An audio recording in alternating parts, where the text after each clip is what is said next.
We all think we know ancient Egypt, right? We think of King Tut, the Great Pyramids, and golden treasures.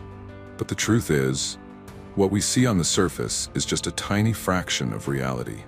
Beneath the burning desert sands lies a hidden, subterranean world of dark secrets, and modern archaeology is just beginning to unlock it.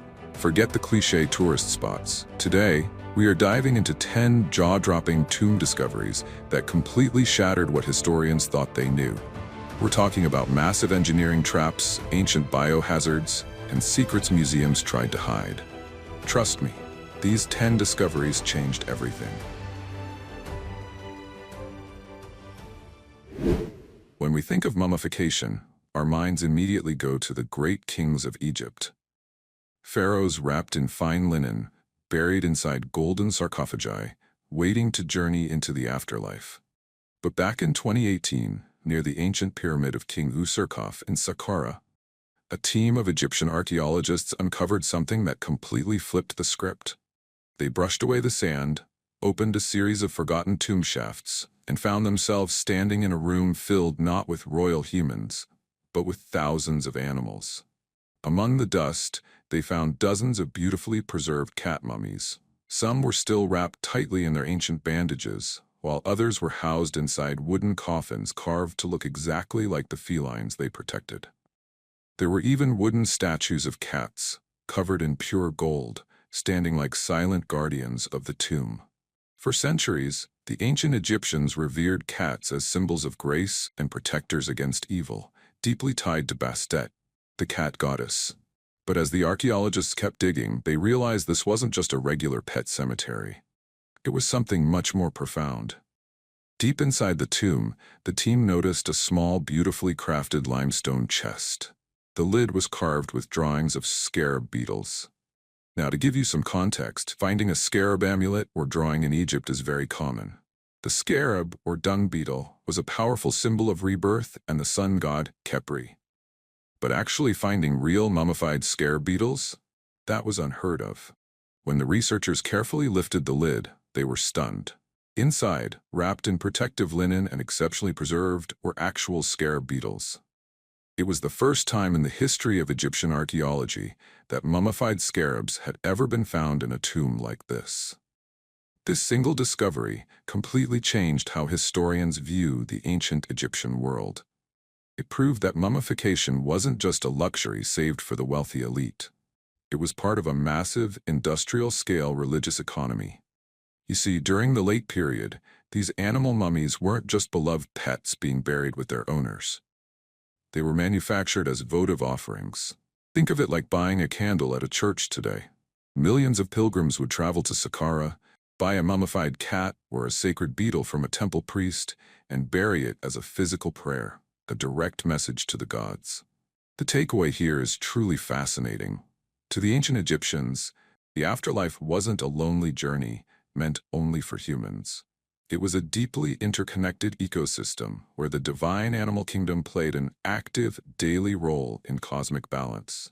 They believed that even the smallest insect, like a tiny beetle rolling sand across the desert, carried a spark of the divine, a spark worth preserving for eternity. All right, now I want you to close your eyes for a second and imagine this. You are stepping into a hidden entrance in the desert, climbing down a dark, rocky shaft and walking into a subterranean labyrinth. The air is thick and dusty. As you shine your flashlight down the endless stone corridors, you realize the walls aren't made of rock. They are packed from floor to ceiling with millions of clay pottery jars. And inside every single one of those jars is a mummified bird. Welcome to the sacred Ibis Catacombs of Saqqara. This is an underground world so massive, so incredibly vast, that it stretches for kilometers beneath the desert floor. And historians estimate that it holds over 4 million mummified birds, specifically the sacred Ibis. Now, why on earth would the ancient Egyptians spend centuries catching, wrapping, and burying millions of ibises in the pitch black? Well, it all comes down to one powerful deity, Thoth. He was the ancient god of wisdom, magic, writing, and judgment, and he was almost always depicted with the head of an ibis. To the Egyptians, this bird wasn't just wildlife. It was the living, breathing avatar of wisdom itself. For a very long time, early explorers and modern historians had a huge debate about how this was even physically possible. They looked at the millions of mummies and thought, did the Egyptians just go out into the wild and hunt every single ibis in the Nile Delta until they almost went extinct? It seemed impossible. But recently, science gave us a mind-blowing insight. Researchers took these ancient bird mummies and ran them through advanced DNA testing and chemical analysis. What they found completely changed our understanding of ancient Egyptian capabilities. The chemical signatures in the bones proved that these birds didn't live a wild, natural life. Instead, the ancient Egyptians were running highly sophisticated, industrial-scale aviary farms. They were literally breeding, raising, and feeding millions of ibises in specialized sanctuaries, managed by generations of priests solely for the purpose of mummification. Think about the sheer scale of that operation. This wasn't just a random religious ritual. It was a highly organized, state-supported industry. Pilgrims from all over the Mediterranean would travel to Saqqara, purchase one of these farm-raised, beautifully wrapped ibis mummies in a clay jar, and have a priest deposit it into these catacombs. It was the ultimate ancient voicemail to the god of wisdom. You wanted to pass an exam, heal a disease, or secure a good afterlife? You bought an ibis to carry your prayer straight to Thoth. The takeaway from the Ibis catacombs completely shatters the myth that Egypt was just an agrarian, primitive society. It shows us a civilization that was capable of mass production, industrial wildlife management, and a level of economic organization that rivals the modern world, all driven by an unbreakable, eternal faith. When most of us imagine ancient Egypt, we picture an elite world of absolute luxury. We think of royal courts, clean white linens, and powerful figures living in complete peace. But there is a place, far to the south of Luxor, that tells a completely different story. A story written in blood, sweat, and fractured bones. Welcome to Gebel el-Silsila. For centuries, this site was known as Egypt's largest sandstone quarry. It was the brutal, sun-drenched industrial heart of the empire, providing the massive stone blocks used to build iconic structures like the Karnak and Luxor temples. For a long time, historians assumed that the people who lived and worked here were just low-status slaves or forced laborers, forgotten by history. But a recent Swedish-led excavation completely turned that theory upside down when they uncovered a series of rock-cut tombs. As archaeologists carefully excavated these deep crypts, they didn't find the peaceful remains of wealthy elite nobles. Instead, they found the bodies of young men whose skeletons bore the heavy, violent scars of war. We are talking about severe, unhealed trauma.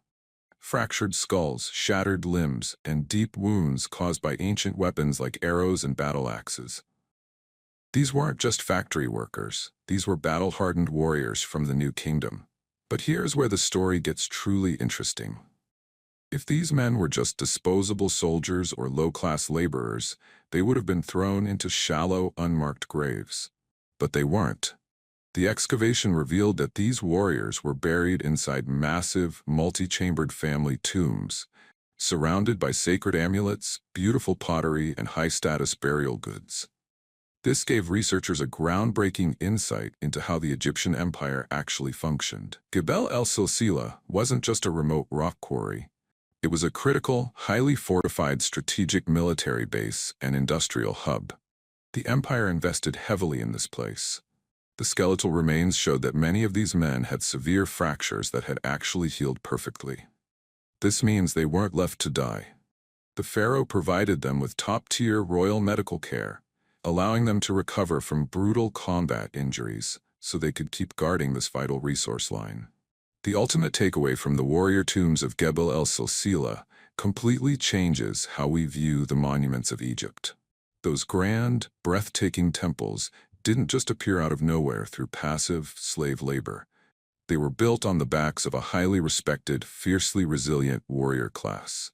Men who fought, bled, and sacrificed their lives to protect the economic foundation of their civilization, leaving their true legacy carved not into the temple walls, but deep within their own bones.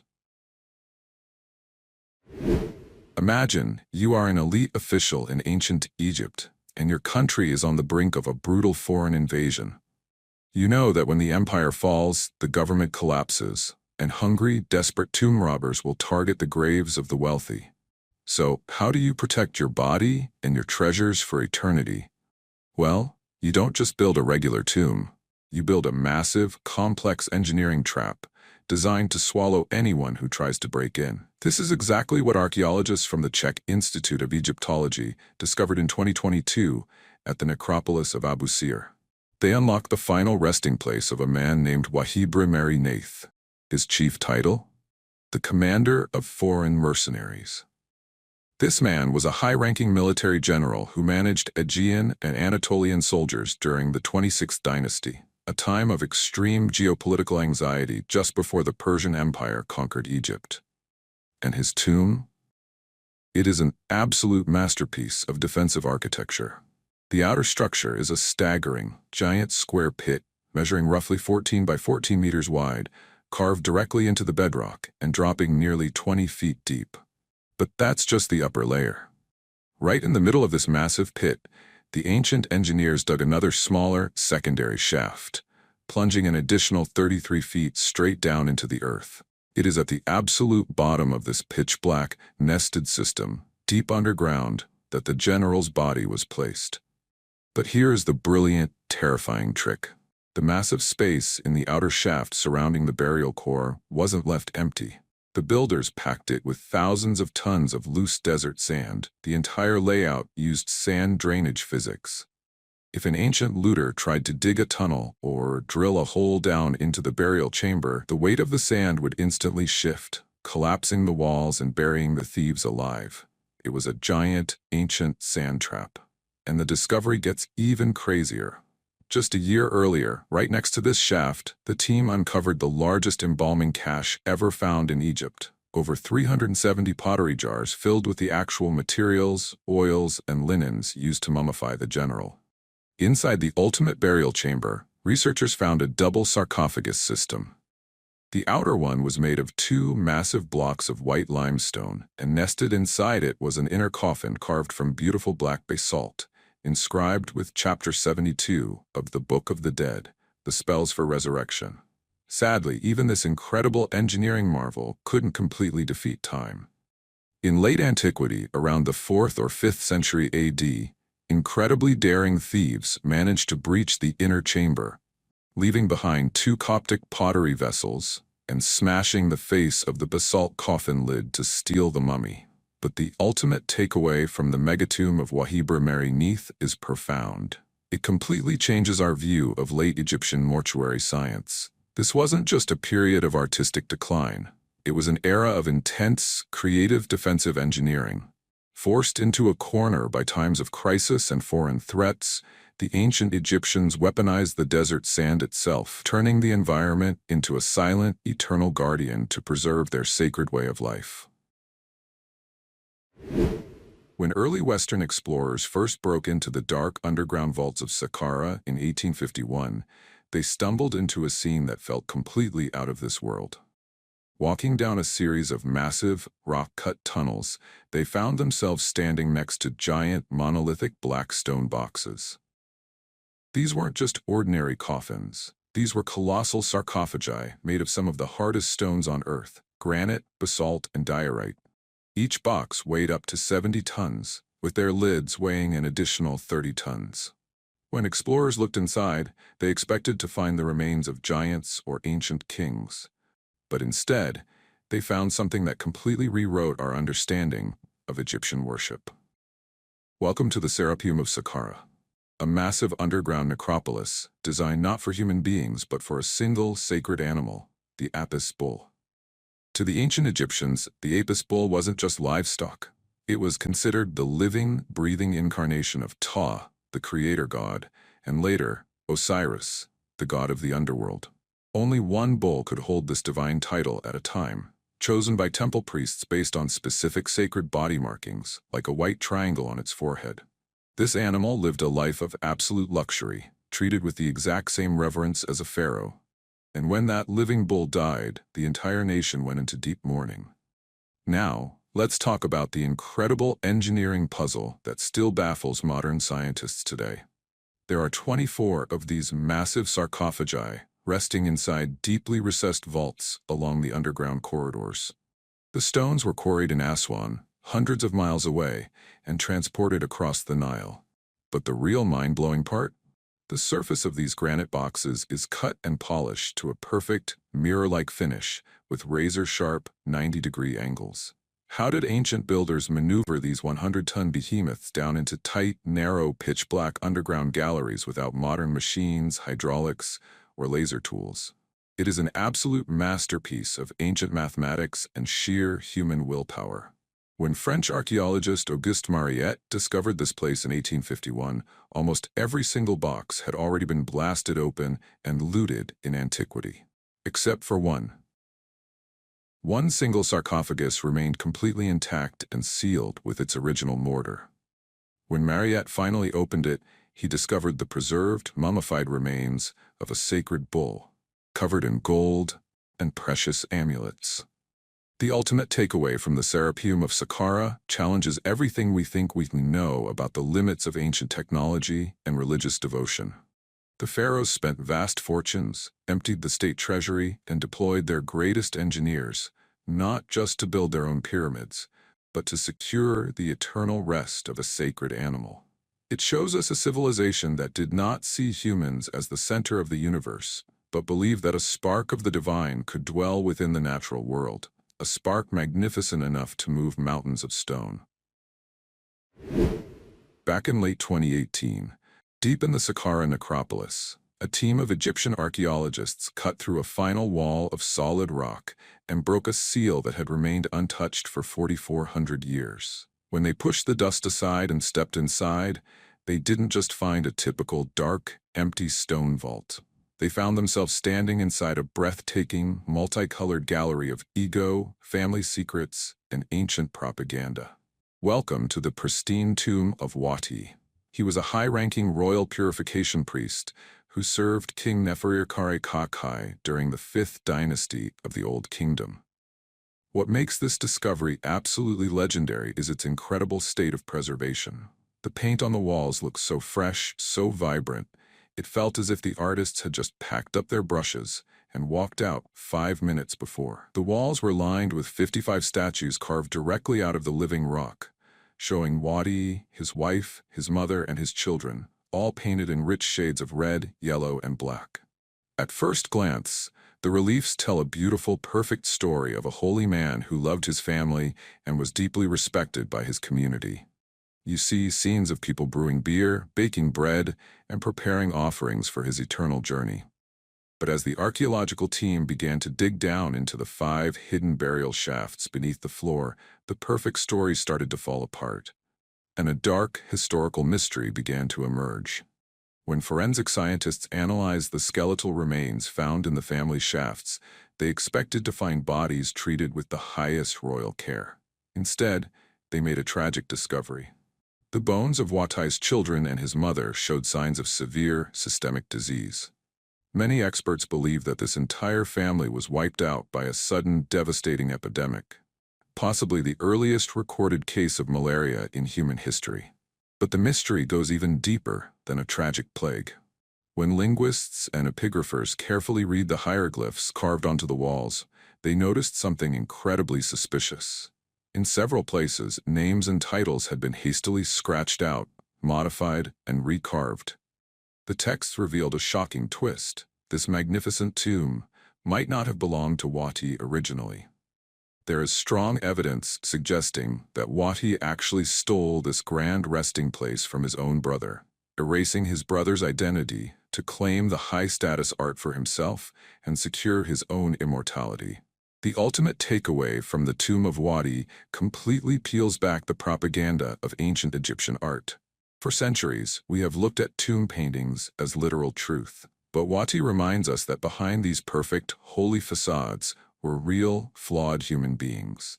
People who experienced intense family rivalries, people who succumbed to greed, and a family that, despite all their wealth and closeness to the pharaoh, was completely powerless against the microscopic forces of nature.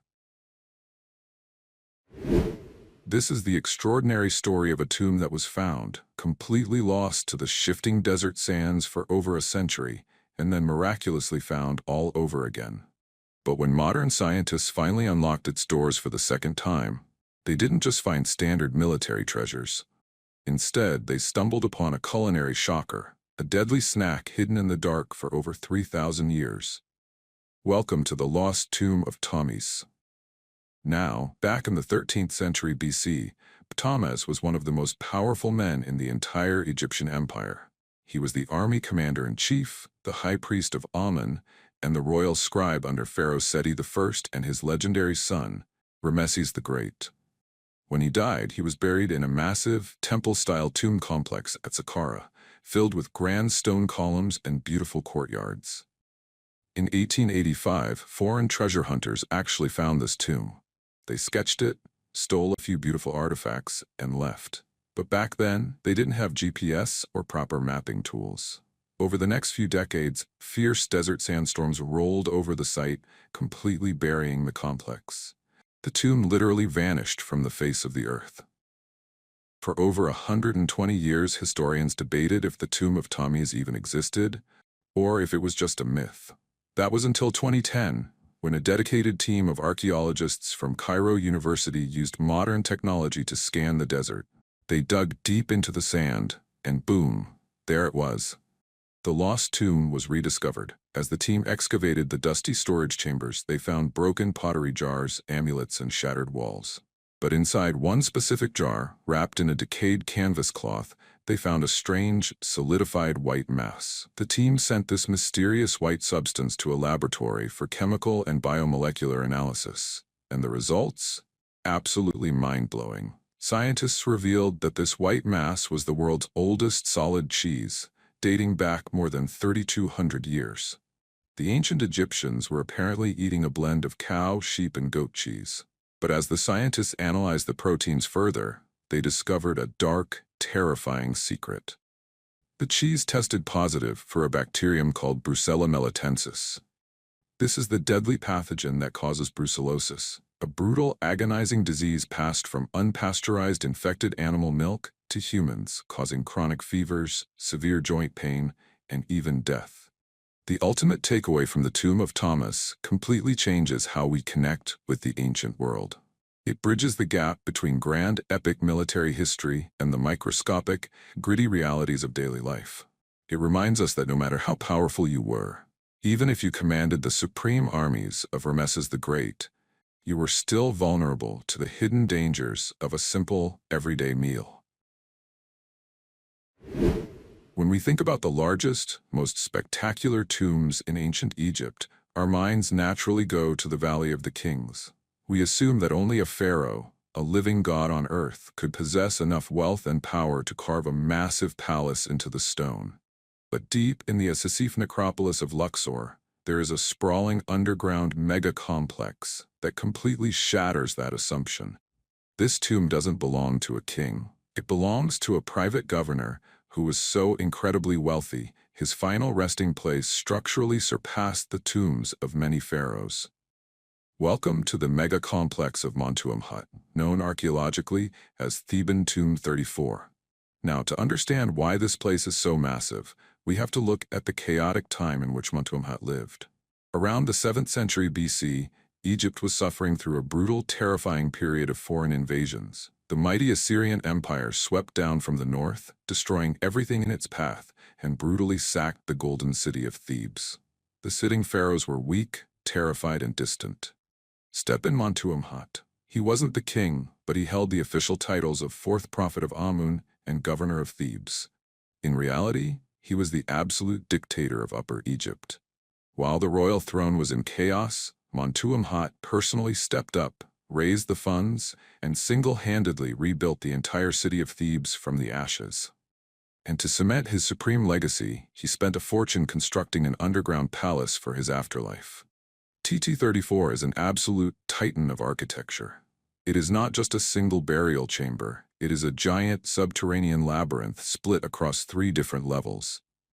features dozens of rooms, deep staircases plunging into the pitch black, and two massive, open-air sunken courtyards carved directly out of the solid bedrock. But when art historians stepped inside, they noticed a brilliant political insight. The relief carvings decorating the walls didn't look like the art of Montuemhat's time. Instead, they were carved in a style called archaism, an intentional, highly precise copy of the grand art styles from the Old and Middle Kingdoms, from 1500 years prior. Montuemhat was doing something incredibly clever. By filling his mega-tomb with classic, ancient art styles, he was making a bold political statement to his people. He was saying, "The current pharaohs have failed us, but I am restoring the true golden heritage of Egypt." The ultimate takeaway from the Mega-Complex of Montuemhat changes how we view ancient Egyptian history. It proves that the story of Egypt wasn't always a top-down narrative controlled by a single pharaoh. During times of ultimate crisis, it was the resilient regional governors, the local leaders with true wealth and administrative genius, who stepped into the dark, rebuilt society and preserved the culture, leaving behind monuments that outshined the kings themselves. Imagine you are crawling through a narrow, pitch-black crevice hidden deep within the towering cliffs of Deir el-Bahari. You turn a corner, shine your light down a deep shaft, and suddenly, you find yourself face-to-face with a literal army of kings. Stacked from floor to ceiling, in total silence, are dozens of golden wooden coffins. And inside them, the actual physical bodies of the greatest rulers of the Egyptian Empire. Ramesses the Great, Seti I, Thutmose III, all crammed into one single, secret room. This isn't a Hollywood movie. This is the unbelievable reality of the royal mummy cache, known to history as Tomb DB320. The story of its modern discovery reads like a thriller. For years, back in the 1870s, priceless royal artifacts like papyrus scrolls and golden amulets were quietly flooding the black market. Government authorities realized someone had found a gold mine. In 1881, after a tense investigation, they traced the artifacts back to a local family of grave robbers, the Abd el-Rasul family. When lead archaeologist Gaston Maspero's team was finally led to the secret shaft, they couldn't believe their eyes. It took a team of workers 48 hours of non-stop labor to carefully haul over 50 royal mummies and thousands of funeral objects out of that deep hole. But once the excitement died down, historians were left with a massive puzzle. Why on earth were the most powerful pharaohs in history, kings who had spent fortunes building massive individual tombs in the Valley of the Kings, found buried together like forgotten cargo in a hidden cliffside shaft? The answer provided a tragic, heartbreaking insight into the collapse of the New Kingdom. You see, around the 11th century BC, Egypt went bankrupt. Civil war erupted, the government fell apart, and widespread, desperate starvation swept across the land. Tomb robbing became an unstoppable epidemic. Desperate locals were breaking into royal tombs, ripping amulets off the mummies, and burning the golden coffins for cash. Realizing they couldn't protect each individual tomb, the high priests of Amun during the 21st dynasty made a radical, top-secret decision. Under the cover of darkness, teams of loyal priests went out on a rescue mission. They systematically visited the desecrated royal tombs, carefully rewrapped the broken bodies of the ancient pharaohs, wrote notes on their linens to document who they were, and sneaked them across the mountains into this single, heavily guarded secret cache at DB320. The ultimate takeaway from Deir el-Bahari completely redefines how we view the end of the pharaohs. It's not just a story of tomb raiding and ruin, it's the ultimate story of ancient survival and loyalty. It proves that even when an empire completely collapses, when the economy fails and the temples are looted, there will always be a dedicated few who are willing to risk everything to protect and honor the sacred heritage of their ancestors. To close out our journey, I want to take you to a tomb that completely changes the emotional tone of ancient Egyptian death. When we think of underground crypts, we naturally expect cold, sterile, and dark spaces filled with terrifying images of underworld monsters and grim judgments. But if you travel to the steep hills of Sheikh Abd el-Korna in Luxor, Climb down a narrow, rocky staircase and duck your head to enter one specific chamber. You won't feel like you are entering a house of death at all. Instead, it feels like you are stepping right into a vibrant, sunlit vineyard, bursting with life.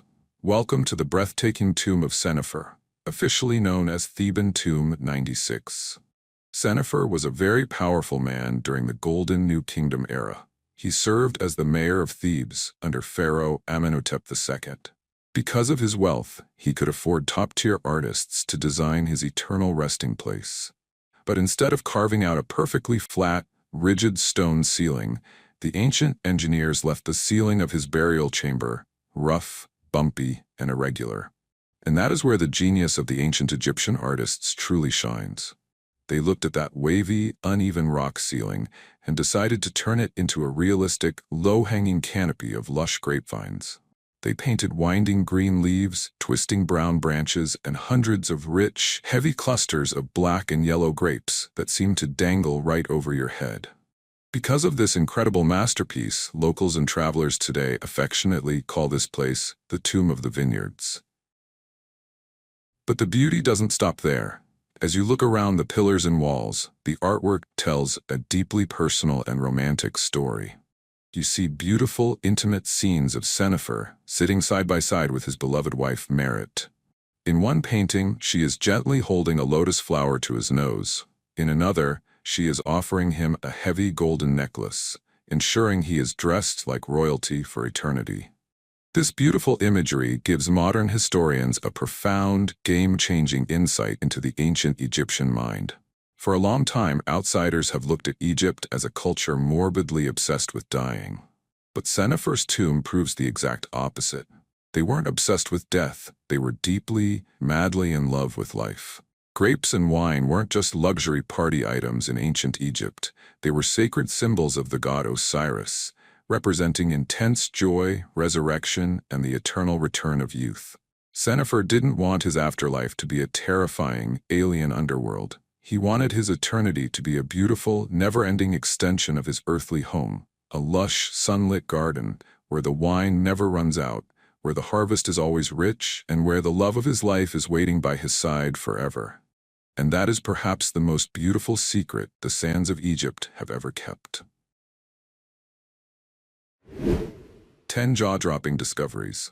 10 hidden underground windows into a world that was far more complex, industrial, and beautifully human than the giant stone monuments could ever suggest. When we look back across all these extraordinary tombs, from the industrial breeding of millions of sacred birds to the secret nighttime rescue of history's greatest pharaohs, we finally realize one vital truth. Ancient Egypt was not a cold, gloomy civilization obsessed with death. It was a dynamic, fiercely resilient society that was deeply, madly obsessed with celebrating and preserving the continuity of life. They engineered massive sand traps to fight off political chaos.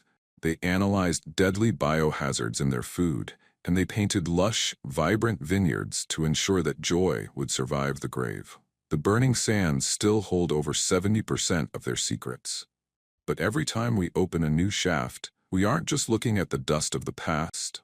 We are looking at a mirror of human creativity, survival, and the eternal desire to leave a mark that time can never erase.